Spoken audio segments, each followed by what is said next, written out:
আসসালামু আলাইকুম। কি অবস্থা সবার? আশা করি সবাই ভালো আছেন। আমি I am not a traditional YouTuber, ফার্স্টেই বলে নিই। আমি কোনো ফর্মালিটিস বা ট্রেডিশন এই ধরনের এগুলো আসলে অ্যাভয়েড করতে চাই আর কি। একদম ইনফর্মালি বা আনকাট ভিডিও বানাচ্ছি, সো ভুল ত্রুটি থাকবে, একটু ক্ষমা সুন্দর দৃষ্টিতে দেখবেন। আমি কবিতা পছন্দ করি, আপনাদেরকে বোঝাইতে পারলেও ভালো লাগবে, সো এই জন্যই আসলে ইউটিউবে দেওয়া। সো আজকের কবিতা আমরা লাইন বাই লাইন পড়ার চেষ্টা করব। সেটা হচ্ছে নেচার দ্য জেন্টলেস্ট মাদার ইজ। এটা হচ্ছে এমিলি ডিকিনসনের লেখা। এমিলি ডিকিনসন হচ্ছে আমেরিকার একজন ফেমাস রাইটার, 19 শতকের কবি ছিলেন তিনি। তো এই কবিতার মাধ্যমে আসলে এমিলি ডিকিনসনের যে নেচারের প্রতি ভালোবাসা, তার নেচারের প্রতি তার দৃষ্টিভঙ্গি আসলে কেমন ছিল, এই জিনিসগুলো আসলে ফুটে উঠেছে। সো আর দেরি না করে আমরা একটু লাইন বাই লাইনে অ্যানালাইসিসের দিকে চলে যাই। Nature the জেন্টলেস্ট mother is impatient of no child। তিনি প্রথম দুই লাইনে কবি নেচারকে মায়ের সাথে তুলনা করছে, এবং শুধু মা না, তিনি বলতেছেন নেচার হচ্ছে দ্য জেন্টলেস্ট মাদার, মানে সবচাইতে ভদ্রতম মা। ইম্পেশেন্ট অফ নো চাইল্ড, যিনি কোনো সন্তানের প্রতি আসলে অধৈর্য হন না, সন্তানের কর্মকাণ্ডের ফলে বিরক্ত হন না, অধৈর্য দেখান না। The feeblest or the waywardest, her admonition mild। সন্তানটা the feeblest হোক, দুর্বল হোক, অথবা একদম waywardest, খুবই কঠোর শক্তিশালী হোক, তার শাসনের সুর admonition সবসময় মাইল্ড থাকে। মানে তিনি সবার প্রতি সমানভাবে আসলে কি সবাইকে ট্রিট করেন। In forest and the hill by traveler be heard,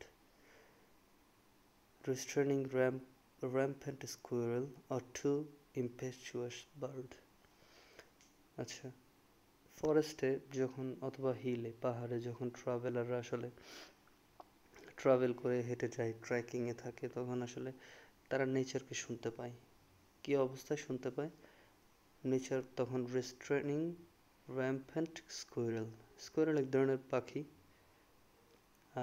এখানে তাকে র্যাম্পেন্ট, খুবই আসলে ওভারলি এনার্জেটিক পাখি হিসেবে বলা হচ্ছে।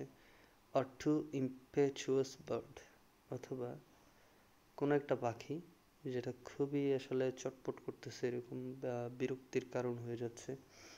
তো এই ধরনের পাখিগুলোকে শাসাইতে দেখা যাচ্ছে বা রিস্ট্রেন করতে দেখা যাচ্ছে, তাদেরকে আটকাচ্ছে, কোনো কাজে বাধা দিচ্ছে, এরকম। How fair her conversation a summer afternoon, her household her assembly। So এখানে কবি এটা নেচারের আফটারনুন কিভাবে কাটে সেটা আসলে তুলে ধরতেছেন তিনি। এখানে নেচারকে আসলে পার্সনিফিকেশন করে ফেলছে। পার্সনিফিকেশন মানে হচ্ছে আপনার কোনো একটা অবজেক্টকে আপনার মানুষের রূপ দেওয়া বা মানুষ হিসেবে সম্বোধন করা। সো এখানে কবি নেচারের মানুষের যেরকম অ্যাক্টিভিটিস থাকে সন্ধ্যাবেলায় বা বিকেলবেলায় বা সকালে, এখানে কবি ওই যে নেচারের একটা অ্যাক্টিভিটিস দেখাচ্ছে সামারের আফটারনুনে। মানে হচ্ছে সামার মানে তো বুঝেনি। হার হাউসহোল্ড হার অ্যাসেম্বলি, যেমন মারা বিকেলবেলা পরিবারের ছোটোখাটো কাজ নিয়ে ব্যস্ত থাকে, হাউসহোল্ড ঘর বাড়ি নিয়ে, তো এরকম নেচারও বিকেলবেলায় সব কিছু গুছাই নিচ্ছে। আমরা ছোটোবেলায় দেখতাম গ্রামে থাকতে মা বিকেলবেলায় মারা কী করতো, উঠানে ঝাড়ু দিত, বা উঠানে মনে করেন ধান শুকাইতে দিছে, ওই ধান নিয়ে ঢুকাই ফেলতো, বা পাতা শুকাইতে দিছে ওইটা নিয়ে আসতেছে, এই অবস্থা। মানে হচ্ছে হাউস হোল্ড বা ঘর বাড়িকে যেভাবে গোছানো দরকার ওইভাবে গুছাই নেন। তো সেম এখানে নেচারও সেম কাজটা করতেছে। আচ্ছা, and when the sun go down, এরপর হচ্ছে আরেকটা ঘটনা, যখন হচ্ছে সূর্য অস্ত যায়, her voice among the isles inside the timid prayer. দেখেন আগের যে স্ট্যান্সা ওইখানে লাস্ট লাইনটা কিন্তু পরের স্ট্যান্সার ফার্স্ট লাইনের সাথে যুক্ত হবে। আচ্ছা, তাহলে যখন সূর্য অস্ত যায় তখন কি দেখা যায়? তখন নেচারের ভয়েস, মানে নেচার মাদারের voice among the isles. Isles মানে হচ্ছে ছোটোখাটো একটা একদম গলির মতো, বা আমরা গ্রামের যে ক্ষেতের আইল বলি না, দুই ক্ষেতের মাঝখানে ছোট একটা জায়গা, এরকম টাইপের একটা জায়গা, এটা অনেকগুলো গাছের সারির মাঝখানেও হতে পারে। তো ওইখান থেকে ওনার ভয়েস শোনা যায়, মাদার নেচারের ভয়েস শোনা যায় ইনসাইড দ্য টিমিড প্রেয়ার। তিনি কি করতেছেন? অন্যদেরকে ইন্সপায়ার করতেছেন এটা প্রেয়ার করার জন্য। অফ দ্য মিনুটেস্ট ক্রিকেট, যেমন ঝিঝি পোকার ডাক শোনা যায় না সন্ধ্যাবেলায়, ওই জিনিসটা আসলে ফুটে তুলতেছেন কবি এখানে। তো ওইটাকে একটা প্রেয়ার হিসেবে দেখাচ্ছে। দ্য মোস্ট আনওয়ার্দি ফ্লাওয়ার, এবং আনওয়ার্দি, মোস্ট আনওয়ার্দি ফ্লাওয়ার মানে কি বোঝাচ্ছেন? মানে বন্য ফুল থাকে না যেগুলোকে কেউ আসলে গোনেও না, এরকম একটা ব্যাপার। কিন্তু মাদার নেচার কিন্তু ওইটাকেও আনওয়ার্দি ভাবে না, ঠিক আছে? ওইটাকেও তিনি কি করেন?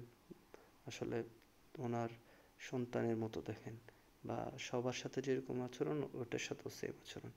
সো এখানে ক্রিকেট মানে ঝিঝি পোকা আর ফ্লাওয়ার সবাই মিলে কি করতেছে? আসলে প্রেয়ার করতেছে। ইসলামের একটা হুজুরা সব মাঝে মাঝে বলে দেখা যায় যে গাছেরাও জিকির করে, পাখিরা জিকির করে, এরকম একটা অবস্থা আর কি। আচ্ছা, when all the children sleep she turns as long away as will suffice to light her lamps then bending from the sky. আচ্ছা, প্রথম তিন লাইন কি বলে?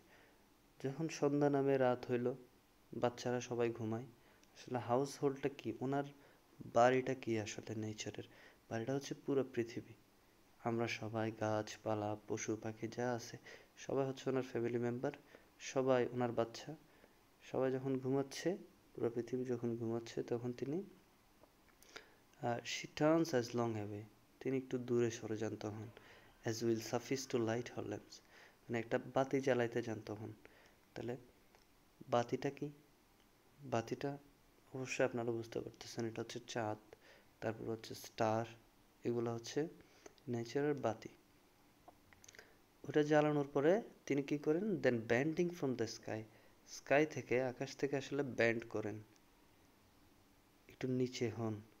ব্যান্ড মানে বাঁকানো, একটু নিচের দিকে তাকান। উনি তখন কি করে? উইথ ইনফিনিট অ্যাফেকশন, মানে ইনফিনিট মানে যেটার অসীম, যেটা অসীম, অসীম অ্যাফেকশন, অসীম ভালোবাসা নিয়ে, অ্যান্ড ইনফিনিটার কেয়ার। দেখেন এখানে ইনফিনিট, ইনফিনিটার, এখানে কিন্তু কম্পারেটিভ ডিগ্রি ইউজ করে আসলে কি বোঝাচ্ছে? মানে আরও বেশি বোঝাচ্ছে, মানে কেয়ারও বেশি করতেছে, এফেকশন তো বেশি আছেই, কেয়ার আরও বেশি, এরকম একটা, মানে এটা আসলে তুলনা বোঝাচ্ছে না, একটার চাইতে আরেকটা বেশি, মানে ওনার যে ভালোবাসা এটার তীব্রতা বোঝানোর জন্য এই যে ইনফিনিটার ওয়ার্ডটা কীভাবে ইউজ করা হয়েছে। যেটা আসলে ইনফিনিট, অসীম, সেটার কি আসলে কম্পারেটিভ ডিগ্রি থাকতে পারে? এটা কবির একটা আসলে কি বলা যায়, দক্ষতা, নৈপুণ্য আর কি, যে ভালোবাসার গভীরতা, কেয়ারের গভীরতা প্রকাশের জন্য এই ধরনের ভাষা ইউজ করা। Her golden finger on her lip, তখন উপর থেকে উনি কি করেন? With care and affection, golden একটা ফিঙ্গার ওনার লিপে, ওনার ঠোঁটে রাখেন, মানে চুপ বলে না যেভাবে আমরা, এই ধরনের কথা। উইলস সাইলেন্স, তিনি এখন কি চান? সাইলেন্স এভরিওয়্যার, সব দিকে। তিনি পুরো পৃথিবীতে এখন শান্তি চান, মানে সাইলেন্স চান, কারণ এখন তার বাচ্চারা ঘুমাচ্ছে। এটা আসলে কবিতার মাধ্যমে কবি নেচারকে একটা মায়ের সাথে তুলনা করছে। প্রত্যেকটা জিনিসটা, পৃথিবীর প্রত্যেকটা জিনিস যে একই ফ্যামিলি বা একই পরিবার, একই সূত্রে গাঁথা, এটা হচ্ছে এই কবিতার মূল মেসেজ। আশা করি আপনারা বুঝতে পারছেন। বুঝতে না পারলে গালি দিন, বুঝতে পারলে তো ভালোই। আল্লাহ হাফেজ। পরের ভিডিওতে এরকম কোনো গার্বেজ নিয়ে আবার দেখা হবে ইনশাল্লাহ।